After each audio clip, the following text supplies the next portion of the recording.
Hello everyone, welcome to Surya education channel. First time మన channel చూస్తున్నట్లయితే please like, share, subscribe చేసుకోండి. Today మనము సైన్స్కి సంబంధించిన బిట్స్ చూద్దాము. దానిలో బయో సైన్స్ బిట్స్ను ఈరోజు క్లాస్లో చూద్దాము. దానిలో ఫస్ట్ బిట్ చూడండి.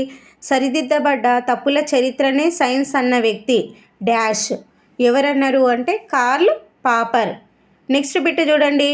నేను ప్రతి సంవత్సరం గత సంవత్సరం రాసిన దానిని మార్చుకుంటాను అన్న వ్యక్తి ఎవరు డాష్. ఆ వ్యక్తి ఎవరంటే ఆల్బర్ట్ ఐన్స్టీన్ అన్నమాట. నెక్స్ట్ చూడండి. శాస్త్రానికి లిఖితపూర్వక ఆధారాలు ఇచ్చిన వ్యక్తులు డాష్. ఈ డాష్లో మనకి ఎవరు వస్తారంటే అరిస్టాటిల్, గలేన్ అనే వ్యక్తులు రావడం జరుగుతుంది. శాస్త్రానికి లిఖితపూర్వక ఆధారాలు ఇచ్చింది. నెక్స్ట్ క్వశ్చన్ చూడండి. శాస్త్రం అనే పేరు డాష్ అనే డాష్ పదం నుండి వచ్చింది. ఈ శాస్త్రం అనే పేరు సైన్షియా అనే లాటిన్ పదం నుండి వచ్చింది. ఫస్ట్ డాష్లో సైన్షియా వస్తుంది, సెకండ్ డాష్లో లాటిన్ వర్డ్ రావడం జరుగుతుంది. నెక్స్ట్ బిట్ చూడండి. సైన్షియా అనగా డాష్. దాని సైన్షియా మీనింగ్ ఏంటిది అంటే నాలెడ్జ్, జ్ఞానము అని అర్థం. నెక్స్ట్ బిట్ చూడండి. విజ్ఞాన శాస్త్రం ప్రకృతి రహస్యాలను వెతకడంలో ఒక డాష్లా ఉపయోగపడుతుంది. ఎలా ఉపయోగపడుతుంది అంటే పరికరం లాగా. డాష్లో ఏమొస్తుంది? పరికరం లాగా ఉపయోగపడుతుంది. నెక్స్ట్ బిట్ చూడండి. ప్రకృతిలో దాగి ఉన్న రహస్యాలను, నిజాలను, కారణాలను తెలుసుకోవడానికి ఉపయోగపడే నిర్దిష్టమైన మార్గాన్ని డాష్ అని చెప్పవచ్చు. దీనికి సరైన సమాధానము విజ్ఞాన శాస్త్రం, సైన్స్. నెక్స్ట్ బిట్ చూడండి. సజీవులకు మరియు నిర్జీవులకు మధ్య వారధులు డాష్. ఉంటాయి వాటి మధ్యలో అంటే వైరస్లు. నెక్స్ట్ బిట్ చూడండి.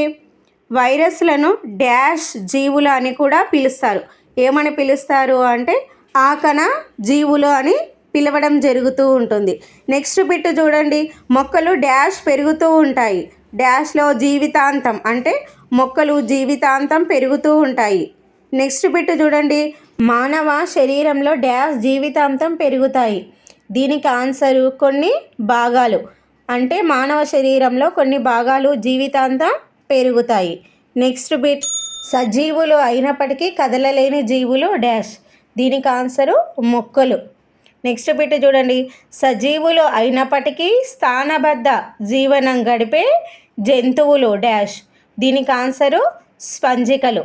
సజీవులు అయినప్పటికీ స్థానబద్ధ జీవనం గడిపే జంతువులు ఏవి అంటే స్పంజికలు. నెక్స్ట్ బిట్ చూడండి. మొక్కలలో డాష్ వంటి కొన్ని చలనాలు ఉంటాయి.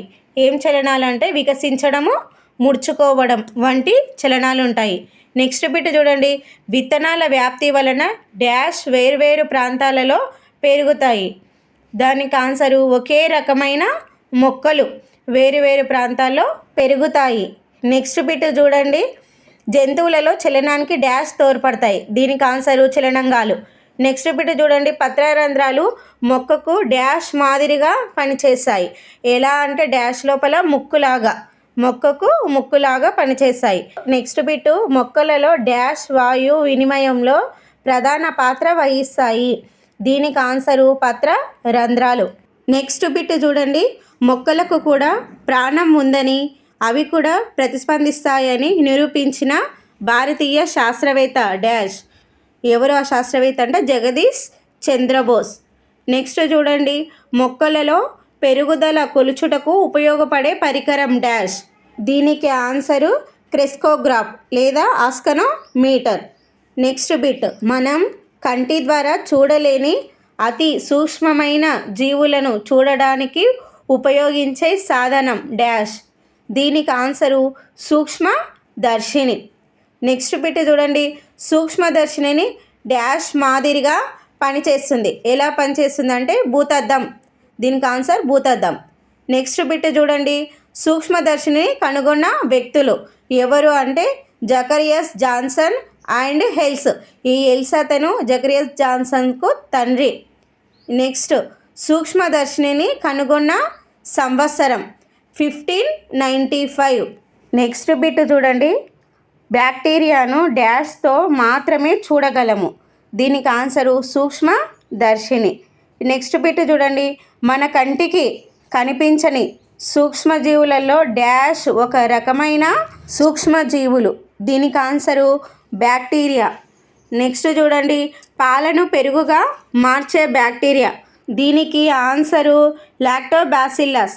నెక్స్ట్ బిట్ చూడండి, మనం ఆహారంగా ఉపయోగించే పుట్టగొడుగు ఒక డాష్. దీనికి ఆన్సర్ ఏంది? శిలీంధ్రం. మనం ఉపయోగించే పుట్టగొడుగు అనేది ఒక శిలీంధ్రం. నెక్స్ట్ బిట్ చూడండి, జున్ను తయారు చేయటంలో డాష్ను ఉపయోగిస్తారు. దీనికి ఆన్సరు శిలీంధ్రం.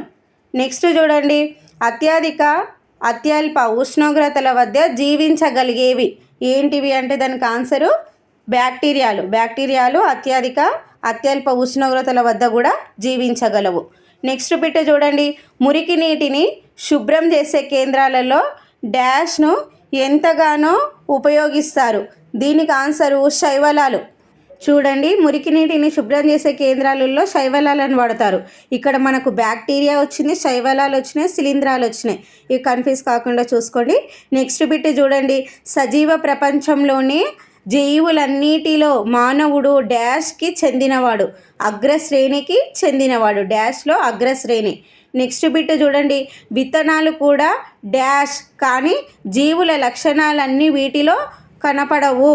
అంటే దీనికి ఆన్సర్ ఏంది? సజీవమైనవే. విత్తనాలు కూడా సజీవమైనవే, కానీ సజీవ లక్షణాలు మాత్రం ఈ విత్తనాలలోపు కనపడవు. ఇంతటితో ఈ టాపిక్ సంబంధించిన బిట్స్ చెప్పుకోవడం జరిగింది. మీకు ఇంకా కావాలి ఇలాంటి బిట్స్ అంటే కింద కామెంట్ చేయండి. Thank you all of you. మీకు కనుక మా క్లాస్ నచ్చినట్లయితే ప్లీజ్ లైక్ చేయండి, షేర్ చేయండి, సబ్స్క్రైబ్ చేసుకోండి. Thank you all of you.